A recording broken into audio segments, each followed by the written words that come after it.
Hello guys, कैसे हैं आप सभी लोग। आई होप आप सभी बहुत अच्छे होंगे और आपका एग्ज़ाम भी काफ़ी अच्छा गया होगा। दोस्तों, आज की इस वीडियो में हम बात करने वाले हैं कि आपकी कट ऑफ कितनी जा सकती है, नॉर्मलाइजेशन कैसे होगा और नाउ सब्जेक्ट वाइज अटेम्प्ट आपके कितने चल रहे हैं। ठीक है, यानी दोस्तों अलग अलग सब्जेक्ट्स की हम बात करेंगे कि बच्चे कितने क्वेश्चंस को यहाँ पर अटेम्प्ट कर रहे हैं और वाकई ही कितने क्वेश्चन अटेम्प्ट करने लायक हैं। ठीक है, साथ ही बात करेंगे कंपटीशन लेवल पर सीट, यानी भाई आपका जो कंपटीशन है एक सेट के लिए कितने कैंडिडेट्स फाइट कर रहे हैं। ठीक है, उसके बाद पेपर लेवल। तो ये सारे जितने भी पॉइंट्स हैं वो आज की इस वीडियो से आपके क्लियर हो जाएंगे। बेसिकली आज की ये जो वीडियो है आपके डाउट्स को देखते हुए ही दोस्तों बनाई गई है। ठीक है, तो बेसिकली देखिए, सबसे पहले हम अगर बात करेंगे यहाँ आपके एग्जाम लेवल की, 30 सितंबर से लेके 28 अक्टूबर तक जो भी एग्जाम हुए हैं, एक दिन में जो 3 शिफ्ट आपकी चल रही हैं, तो सभी को हमने एनालाइज किया है और कितने क्वेश्चन बच्चे यहाँ पर अटेम्प्ट कर रहे हैं अलग अलग शिफ्ट में, वो चीज़ें, साथ ही शिफ्ट वाइज नॉर्मलाइजेशन में आपको कितना बेनिफिट देखने के लिए मिल सकता है। ठीक है, तो देखिए दोस्तों, जब से आपका एग्ज़ाम स्टार्ट हुआ है तब से अब तक अगर दोस्तों मैं बताऊं तो देखिए थोड़ा गौर फरमाइएगा। ठीक है, जैसे मान के चलिए यहाँ पर आपके सेशन 1 और सेशन 2 हैं। ठीक है, ये आपका सेशन 1 और ये सेशन 2 है। यहाँ पर जो आपका सेशन 2 रहेगा दोस्तों, जो आपकी कट ऑफ है इसी से बनेगी और इसमें आपके 2 सब्जेक्ट हैं, यानी इंग्लिश है और दोस्तों आपका जीके है। बात को समझना ध्यान से। दूसरी चीज़, जो आपका सेशन 1 है दोस्तों, ये आपका सिर्फ क्वालिफाई नेचर है। ठीक है, ये सिर्फ आपको क्वालिफाई करना है और इसमें आपकी कोई नेगेटिव मार्किंग नहीं है। और सेशन 2 में दोस्तों आपकी नेगेटिव मार्किंग है। ठीक है, उसके बाद में यहाँ पर देखिए, यहाँ पर आपकी रीजनिंग और मैथ, ये 2 सब्जेक्ट आते हैं। टोटल क्वेश्चन दोस्तों 40 को है यहाँ पर और एक क्वेश्चन 3 नंबर का है, तो 120 नंबर का सेशन 1 आपका बन जाता है। वहीं दोस्तों अगर हम सेशन 2 की बात करते हैं तो सेशन 2 में टोटल नंबर ऑफ क्वेश्चन दोस्तों 50 है, यानी 50 हैं। एक क्वेश्चन 3 नंबर का है, तो 150 नंबर का आपका सेशन 2 है। ये चीज़ें आपको पता होगी। ठीक है, अब देखिए यहाँ पर सेशन 1 में क्वालिफाई के लिए जनरल कैटेगरी को कितने चाहिए दोस्तों, लगभग 12 क्वेश्चन चाहिए। वहीं पर दोस्तों ईडब्ल्यूएस ओबीसी को यहाँ पर लगभग 10 क्वेश्चन और एससी एसटी को 8 क्वेश्चन, यानी लगभग दोस्तों यहाँ पर आपका अलग अलग परसेंट है। बाकी सेशन 1 के कोई भी नंबर आपके कट ऑफ में दोस्तों नहीं ऐड होने वाले। यहाँ पर जो कट ऑफ दोस्तों आपकी बनाई जाएगी वो सेशन 2 के मार्क्स पर ही बनाई जाएगी। तो देखिए, अब हम जो डिस्कस करते हैं वो यहाँ पर सेशन 2 पर ही करेंगे। तो सेशन 2 में दोस्तों आपका इंग्लिश और जीके, इनके आपके 25 क्वेश्चन इंग्लिश के हैं और 25 ही जीके के हैं। अब देखिए यहाँ पर बहुत सारे कैंडिडेट ये कह रहे हैं कि सर जो जीके का लेवल है ना वो हमारा डिफ़िकल्ट आ रहा है। ठीक है, और जिसकी वजह से हम क्वेश्चन कम अटेम्प्ट करके आए हैं, यानी 14, 15, 12, कुछ तो 10 करके आए हैं। लेकिन वो कह रहे हैं कि सर इंग्लिश में तो हमने अच्छा खासा अटेम्प्ट कर दिया है, लेकिन 20 प्लस हमने कर दी हैं, लेकिन सर हमसे जीके में 12, 13, 14 या 15 तक ही अटेम्प्ट हो पाए, इससे ज़्यादा नहीं। दोस्तों सबसे पहले तो मैं आपको बता दूं कि ये कोई एक कैंडिडेट की हालत नहीं है दोस्तों, लगभग ज़्यादा से ज़्यादा 90% जो पढ़ने वाले स्टूडेंट हैं उनकी यही हालत है। क्योंकि देखिए जीके एक ऐसा सब्जेक्ट होता है, मैं आपको स्टार्टिंग से यही चीज़ बोल रहा हूँ कि आप लोग जितनी ज़्यादा मेहनत इंग्लिश में करोगे ना वो आपकी मेहनत काम आएगी। लेकिन जीके एक ऐसा सब्जेक्ट है, चाहे आप कितना ही पढ़ लेना तब भी आप 20 प्लस बहुत रेयर केस में पहुंचोगे। सेम वही चीज़। अब इसका मतलब ये नहीं है कि मैं आपसे ये बोल रहा हूँ कि आप बिल्कुल भी जीके ना पढ़ो, ऐसा मेरा कहने का मकसद नहीं है। सिर्फ ये कहने का मतलब है, अगर हम इंग्लिश और जीके को दोनों को कंपेयर करते हैं ना, तो इंग्लिश में अगर ज़्यादा मेहनत की जाए अकॉर्डिंग टू जीके तो आपको ज़्यादा बेनिफिशियल यहाँ पर रहेगा। ठीक है, मैं ये कह रहा हूँ आपसे। उसके बाद में अब यहाँ पर अगर जीके का डिफ़िकल्टी लेवल है भी तो वो आपको उसमें नॉर्मलाइजेशन में बेनिफिट मिल जाएगा। तो एक्चुअल में जो चीज़ है ना वो आपको ध्यान से समझनी है भाई। अगर देखो, अगर आप सिलेक्शन चाहते हो ना तो आपको अपना इंग्लिश का जो अटैम्प्ट है ना वो अच्छा रखना पड़ेगा। अगर आप ये लगाओ जनरल कैटेगरी में आते हो ना तो लगभग 22-23 क्वेश्चन प्लस ही आपको सही करने पड़ेंगे। क्योंकि देखिए ज़्यादा लंबी चौड़ी कहानी अब यहाँ पर है नहीं, सिर्फ एक ही सब्जेक्ट है, वो भी इंग्लिश। उसमें ही तो आपसे बोला जा रहा है कि आप एक सब्जेक्ट में अच्छा अटेम्प्ट कीजिए। अब जीके का तो सभी को पता है भाई, जीके का लेवल अगर हार्ड है ना, डिफिकल्ट है, तो वो सब कैंडिडेट के लिए है, किसी एक के लिए नहीं है। पहली बात तो आप इसको समझिए, ठीक है। अब तो देखिए यहाँ पर बेसिकली जो चीज़ें हैं ना, वो दो चीज़ें ये निकल के आती हैं, जिस बच्चे का इंग्लिश में अटेम्प्ट अच्छा है ना, उसका ही निश्चित तौर पर सिलेक्शन होगा। बाकी जीके में वही चीज़ें सामने आ रही हैं। हमारे खुद के जो ऑफलाइन स्टूडेंट्स हैं, जो वाकई में ही अच्छे थे पढ़ने में, जो यहाँ पर 40 क्वेश्चन तक भी ठीक कर देते हैं, वो भी एग्जाम में 36-35 ऐसे करके आए हैं, ठीक है। तो कहीं ना कहीं ये तो चीज़ क्लियर होती है कि भाई देखो, जो भी आप अपने घर पर मॉक टेस्ट देते हो ना, उसमें और आपने एग्जाम हॉल में जो एग्जाम आप दे रहे हैं, उसमें जमीन आसमान का फर्क होता है, ठीक है। क्योंकि बात को समझना, मान के चलो आप किसी एक्स यूट्यूब से चैनल से तैयारी कर रहे हैं, ठीक, कोई भी हो सकता है। देखिए सभी टीचर अच्छे हैं, सभी चैनल भी अच्छे हैं, कोई दिक्कत नहीं है, आप ऑफलाइन भी तैयारी कर सकते हैं, ठीक है। लेकिन गलती कहाँ पर हो जाती है? गलती वहाँ पर हो जाती है, मान के चलो एक टीचर है आपका ए, ठीक है, वही तो आपकी तैयारी कर रहा है, और उसी ने ही दोस्तों आपका मॉक टेस्ट बना दिया, उसी ए टीचर ने। तो ये तो जाहिर सी बात है ना कि भाई आपके मॉक टेस्ट में नंबर अच्छे आएंगे। यानी जिस भाई जो टीचर है वो आपको वही चीज़ें तो ज़्यादातर पढ़ाएगा जो उसको आती हैं, उसके बाद पेपर में भी आपको वही चीज़ें देगा। तो वहाँ पर आप ये सोचते हैं कि भाई मेरी तैयारी बहुत बेस्ट है। मेरा ही पर्सनली ये मानना है कि आप तैयारी कहीं और से कीजिए और मॉक टेस्ट कहीं और के दीजिए, क्योंकि उससे ये होता है, क्योंकि भाई देखो जो एग्ज़ाम होता है ना, उससे वो आपका वो टीचर नहीं बना रहा होता जिससे आपने तैयारी करी है, ठीक है। तो अगर आप तैयारी कहीं और से कर रहे हैं तो मॉक टेस्ट आपको कहीं और के देने हैं, जिससे आपको रियल तैयारी का पता चल जाएगा। और ये दिक्कतें ना ज़्यादातर कैंडिडेट्स के साथ में आती हैं।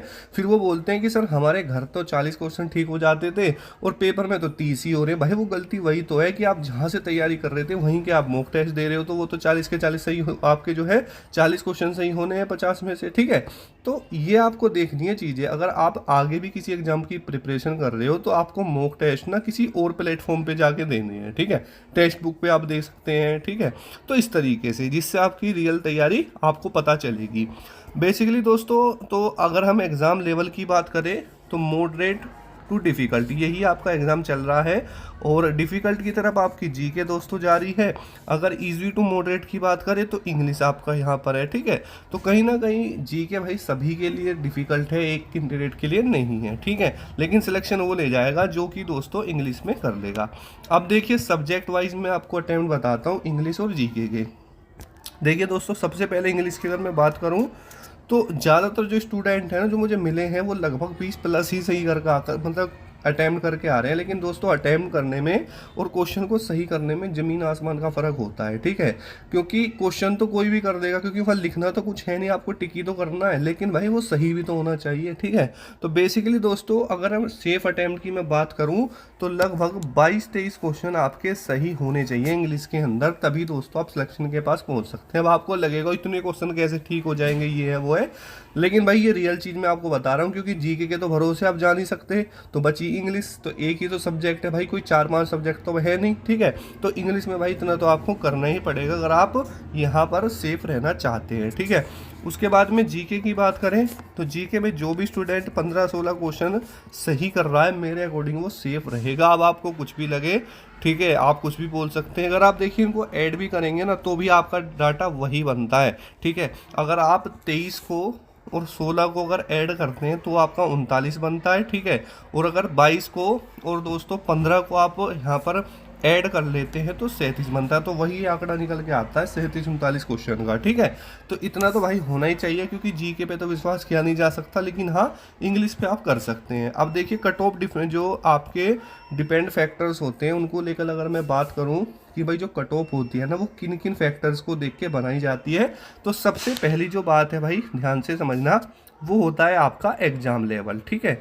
यानी पेपर लेवल जो आप दे रहे हैं, सबसे ज़्यादा जो कट ऑफ का फैक्टर है ना किसी को इंक्रीज करने में या उस कट ऑफ को डिक्रीज करने में, ये सबसे बड़ा फैक्टर दोस्तों आपका होता है, ठीक है। तो यहाँ पर जो आपका एग्जाम लेवल रहा है भाई मॉडरेट टू डिफ़िकल्ट है, ठीक है। दूसरा फैक्ट होता है भाई साहब सबसे बड़ा वैकेंसी का, ठीक है। तो वैकेंसी भी काफ़ी अच्छी है, लगभग आपकी 9500 वैकेंसी है, तो इससे फ़र्क पड़ेगा। अब ये दोनों ही फैक्टर ऐसे बन रहे हैं जो कि आपकी कट ऑफ को थोड़ा डिक्रीज़ कर देंगे, क्योंकि अगर हम प्रीवियस ईयर कट ऑफ से यहाँ पर कंपेयर करते हैं तो वैकेंसी वहाँ पर बहुत कम थी, ठीक है। तो कहीं ना कहीं इस वजह से वहाँ आपकी कट ऑफ हाई गई थी, और हाई भी क्या गई थी, मैं आपको एक नंबर देता हूँ। पिछली बार और इस बार तो पिछली बार से 4-5 गुना ज़्यादा वैकेंसी है। तो पिछली बार 135, आप ये नंबर मानिए आफ्टर नॉर्मलाइजेशन, इसी के इर्द गिर्द सारी जो कट ऑफ थी वो दोस्तों घूम रही थी, ठीक है। तीसरा फैक्टर, कुछ मानते हैं कि भाई फॉर्म इतने फिल हुए हैं इस बार, 57 लाख बच्चों ने फार्म भरा है, ये है वो है। तो बेसिकली मैं इस चीज़ को नहीं मानता, क्योंकि पेपर कभी भी हो फॉर्म इतने ही भरते हैं, और पेपर भी लगभग दोस्तों 35-35 लाख बच्चा देगा ही देगा, वो हर साल देता है, इसमें कोई दो राय की बात है नहीं, ठीक है। तो मेन दो चीज़ मैंने आपको स्टार्टिंग में बता दी, आपकी वैकेंसी और एग्ज़ाम लेवल, ठीक है। और जहाँ तक मुझे लगता है इस बार की जो कट ऑफ रहेगी ना, वो दोस्तों पिछले बार से कम रहने वाली है, आप देख लेना, क्योंकि वैकेंसी का सबसे बड़ा रोल होता है, ठीक है। और यहाँ पर वैकेंसी काफ़ी अच्छी खासी है, और एक सबसे बड़ा रोल आप मान सकते हैं नॉर्मलाइजेशन का, क्योंकि भाई नॉर्मलाइजेशन में बच्चों के नंबर बढ़ जाते हैं 10, 15, 20 तक, ठीक है। तो वो है जो आप कट ऑफ पिछली बार आपने देखी है ना, जिसे आप 135 को हाई समझ रहे हैं, वो दोस्तों आपकी आफ्टर नॉर्मलाइजेशन थी। तो आपको घबराने की बिल्कुल भी ज़रूरत नहीं है, ठीक है। उसके बाद अगर बात करें कंपटीशन लेवल की, तो आपके यहाँ पर अकॉर्डिंग टू तो 594 कैंडिडेट्स एक सीट पर फाइट कर रहे हैं आपके फॉर्म के अकॉर्डिंग, क्योंकि 57 लाख है। क्योंकि अभी हमें ये नहीं पता अटेंडेंस कितनी आई है, जब ऑफिशियली पता होगी तब हम उसका डाटा लगाएंगे। अभी हमें ऑफिशियली पता है कि 57 लाख फॉर्म्स हैं, तो उसके अकॉर्डिंग एक सीट पर 594 कैंडिडेट फाइट दोस्तों कर रहे हैं, ठीक है। सेशन 1 सेशन 2 की मैंने आपको बता दिया, जो आपका सेशन 1 है वो क्वालिफाई है, सेशन 2 से आपकी दोस्तों कट ऑफ बनेगी। इंपॉर्टेंट दोनों ही, अगर आप सेशन 1 क्वालिफाई नहीं करते हैं तो सेशन 2 के मार्क्स काउंट नहीं किए जाएंगे, ठीक है। अब देखिए बात करते हैं हम एक्सपेक्टेड कट ऑफ को लेकर, ठीक है। तो बेसिकली देखिए मैंने आपको बता दिया है, स्टार्टिंग में ही बताया है, ठीक है। अगर आप इंग्लिश में 22-23 क्वेश्चन सही करते हैं और जीके में लगभग दोस्तों 15-16 करते हैं, तो मेरे अकॉर्डिंग आप बिल्कुल सेफ रहेंगे, ओके। तो मुझे ये लगता है कि आप बिल्कुल सेफ जोन में चले जाएंगे अगर आप इतने क्वेश्चन ठीक दोस्तों यहाँ पर करते हैं, ठीक है। 23 है दोस्तों, ठीक है। ध्यान से इस बात को आप समझ लेना। यानी देखिए अगर आप इसको ऐड भी करते हैं तो यहाँ पर देखिए 39 क्वेश्चन बनते हैं, और यहाँ पर 37, तो 37-39 क्वेश्चन आपको जो है यहाँ पर करने पड़ेंगे अगर आप सेफ है। और सबसे बड़ी मैं अगर आपको कट ऑफ की बात बताऊँ ना, तो कभी भी ये मत सोचना कि जनरल, जैसे मान के चलो यूआर कैटेगरी है, ठीक है, अनरिजर्व, ठीक है, ओबीसी की उससे कहीं 4-5 नंबर कम रहती है, तो ऐसा नहीं है, 1-2 नंबर या 2-3 नंबर का ही फ़र्क आपको देखने के लिए दोस्तों यहाँ पर मिलता है। तो बेसिकली जितने भी कैंडिडेट्स हैं वो ये ना सोचे कि मैं एससी में हूँ, ओबीसी में हूँ, एससी एसटी में हूँ, तो मेरी कट ऑफ वहाँ से कम जाएगी। तो 1-2 नंबर का ही फ़र्क देखने के लिए मिलेगा, नहीं तो आप पिछले साल की कट ऑफ उठा के देख लीजिए, ठीक है। कोई ज़्यादा डिफरेंस देखने के लिए नहीं मिलता, ठीक है। तो देखिए अगर आप अनरिजर्व कैटेगरी में आते हैं और लगभग 37 से 39 क्वेश्चन आपके ठीक बन रहे हैं, तो आप बिल्कुल सेफ हैं। उसके अलावा ओबीसी और ईडब्ल्यूएस और एससी, इन तीन के जो भी 36 क्वेश्चन के आसपास है वो सभी सेफ हैं, और एसटी कैटेगरी में लगभग 34 से 35 क्वेश्चन। तो मेरा यही एक आंकड़ा है। अगर आपका कुछ डाउट है तो कमेंट कर लेना, बाकी प्रीवियस ईयर आप कट ऑफ देख सकते हैं, ज़्यादा डिफरेंस आपको देखने के लिए नहीं मिलेगा। तो मिलते हैं नेक्स्ट वीडियो में। जय हिंद, वंदे मातरम दोस्तों।